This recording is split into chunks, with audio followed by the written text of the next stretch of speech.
kejadian yang harus kita tinggal gigit jari dengan adanya orang-orang yang lepas seperti Yusuf Kalla. Tujuannya mengangkat si Anies apa sebenarnya? Dikala Anies seharusnya dimasukkan penjara juga dengan korupsinya yang banyak sekali bukti kan, tapi kelicikan dari Yusuf Kalla dia buat. Kalau Anies Baswedan sudah sebagai calon presiden lalu diganggu gugat, ini nyatanya akan membawa kepada kekuatan agama yang dia bodohkan, mensolimi agama Islam karena si Anies Baswedan adalah calon daripada para radikal yang di belakangnya adalah Yusuf Kalla, Surya Paloh dan lain-lain. Jadi kita tidak usah takut-takut untuk menyuarakan ini. Ini adalah fakta.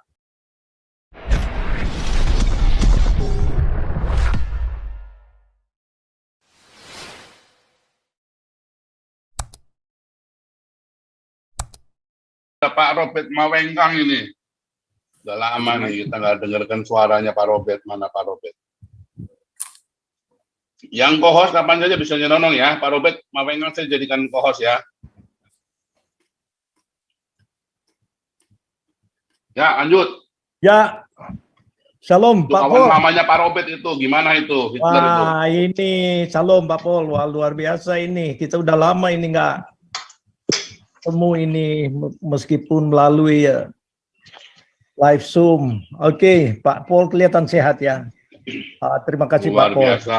Ya, jadi ya, ini topik yang sangat bagus untuk dikembangkan Pak ya, karena ya kita kembali kepada sistem perpolitikan di Indonesia. Jadi ya seharusnya kita kembali meneliti bagaimana sebenarnya Indonesia itu hancur karena dipakai oleh kekuatan-kekuatan oportunis politik yang seharusnya mereka menjadi bagian untuk mengembangkan negara kita, tapi sesungguhnya mereka menghancurkan Pak ya.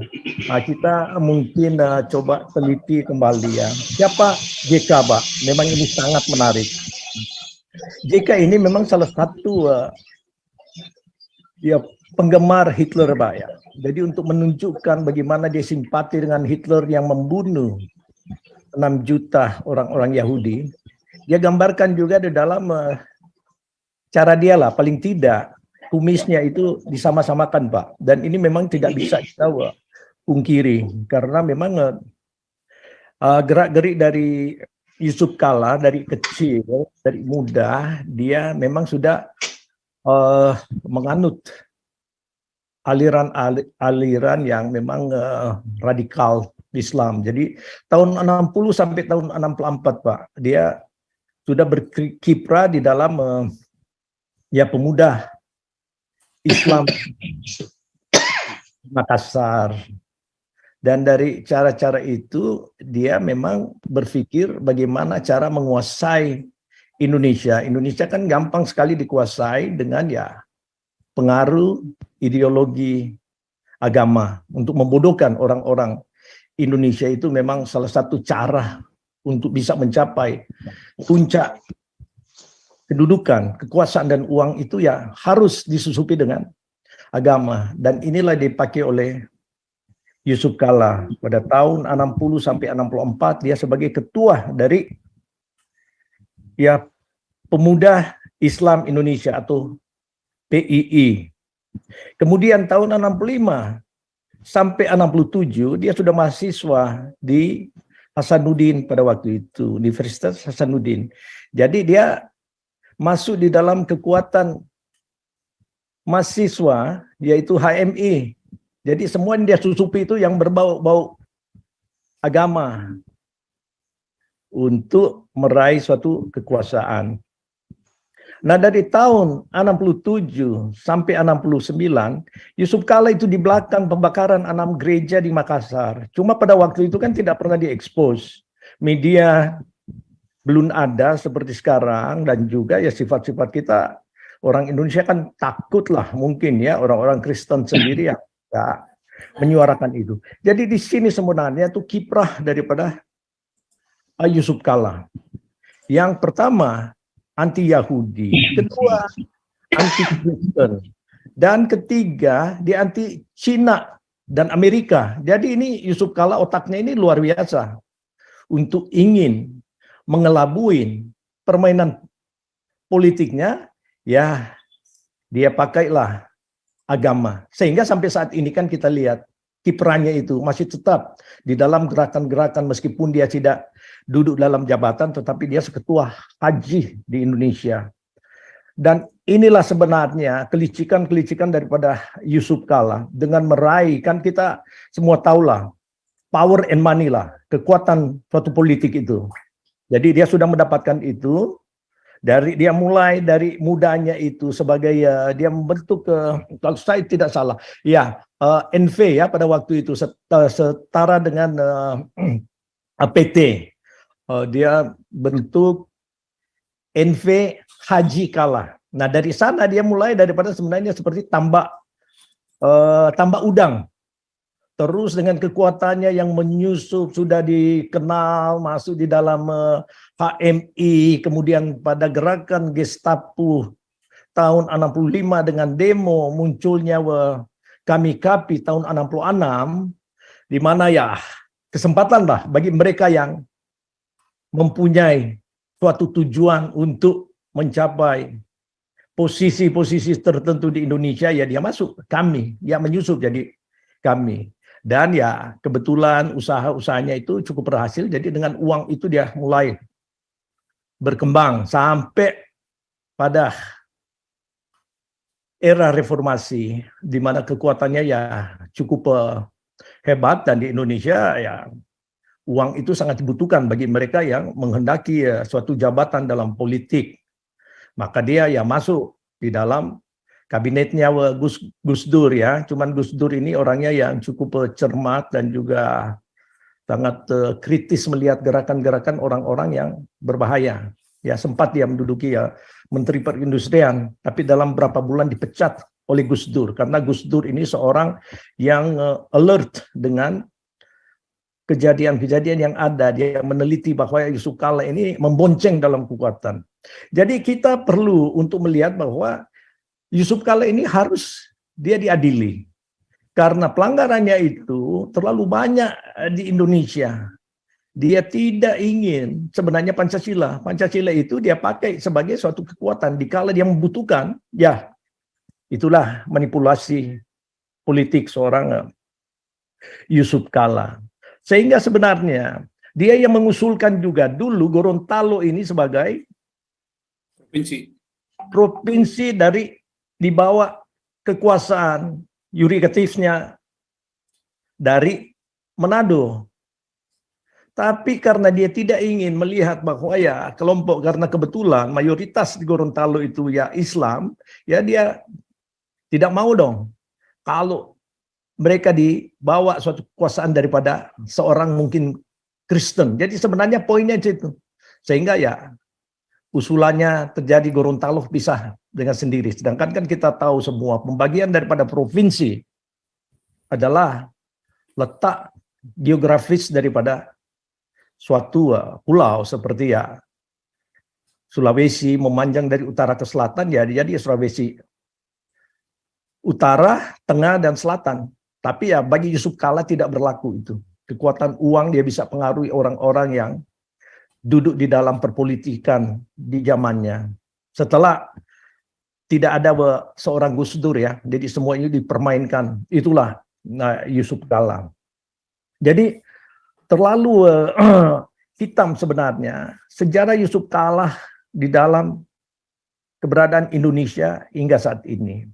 Jadi dia meraih sesuatu kekuasaan di zamannya Megawati, sehingga dia menjadi Menteri Koordinasi Kesra, yang sebenarnya adalah cara dia juga untuk memainkan politik dengan adanya kehancuran di Ambon dan Poso. Cuma ya kita kurang untuk meneliti orang-orang seperti ini dan orang-orang seperti Fadliston, dan ini kita ya memang mungkin ya banyak berkembang kepada hal-hal yang lain. Tapi sebenarnya Indonesia kalau kita fokuskan orang-orang yang merusak Indonesia, yang bisa mempengaruhi orang-orang bodoh, termasuk para negarawan yang bisa dibayar dengan kekuatan uang, yang kita melihat keberhasilan dia bisa menjabat wakil presiden zaman Yusuf Kala, karena ya dia yang membiayai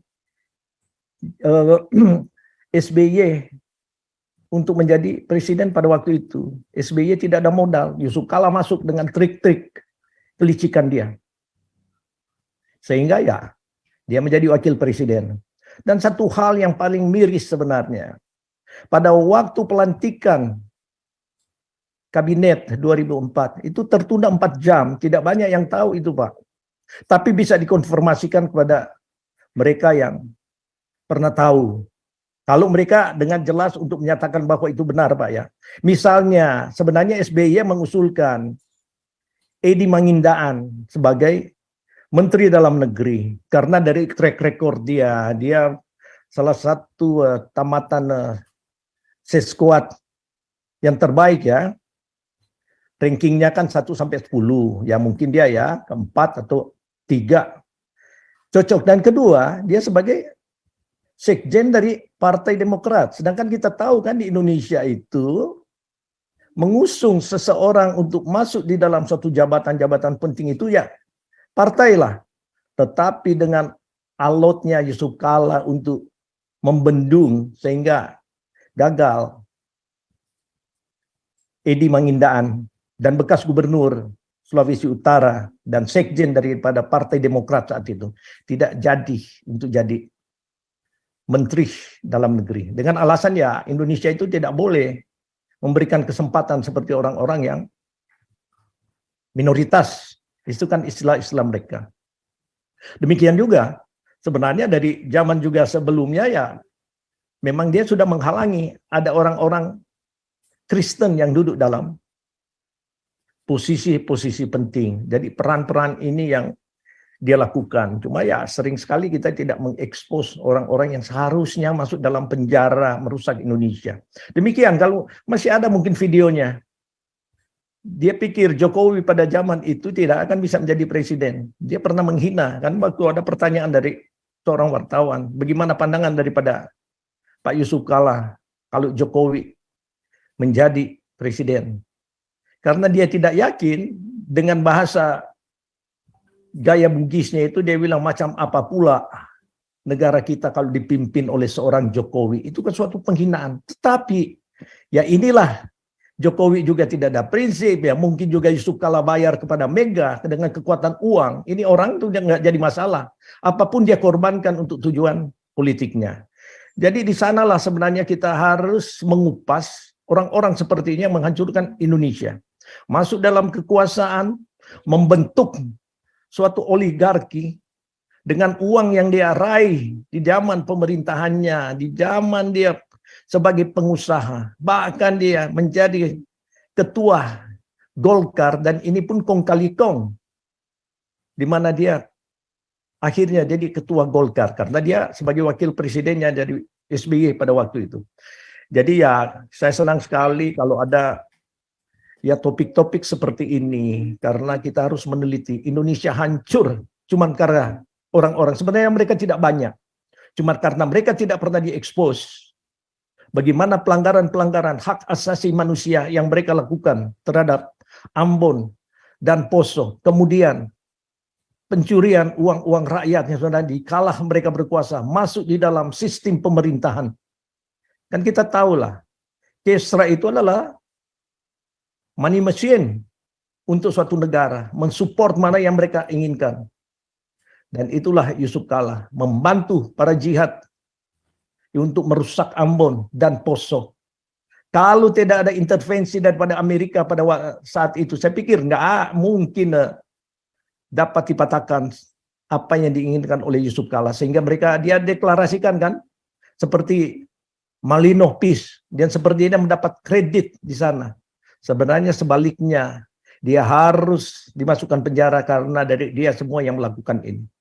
Dan gereja-gereja yang dia rusak dan bakar tahun 67 sampai 69 tidak pernah diungkap. Orang-orang Kristen sendiri ya mungkin sudah tidak banyak orang-orang yang mengetahui itu ya, karena ya Yusuf Kala juga kan sekarang dia 81 tahun umurnya. Jadi ya semua itu dilupakan. Apalagi Indonesia ini kalau sudah masuk dalam dunia politik, agama, yang nggak ada lagi yang dipikirkan lah, karena ini adalah pembunuhan. Jadi saya pikir topik yang disampaikan oleh Pak Paul ini perlu diulang-ulangi dan diperkuat untuk menuntut supaya Yusuf Kala jangan sekedar dia lepas begitu saja. Terlalu banyak pelanggaran yang dilakukan dan dia terlalu banyak menyogok pemerintahan dan pengaruh dikala dia dalam kekuasaan yang membentuk sesuatu kekuatan oligarki yang mulai daripada dagang atau tambak udang sampai dia menguasai perkapalan dan juga perhotelan. Luar biasa.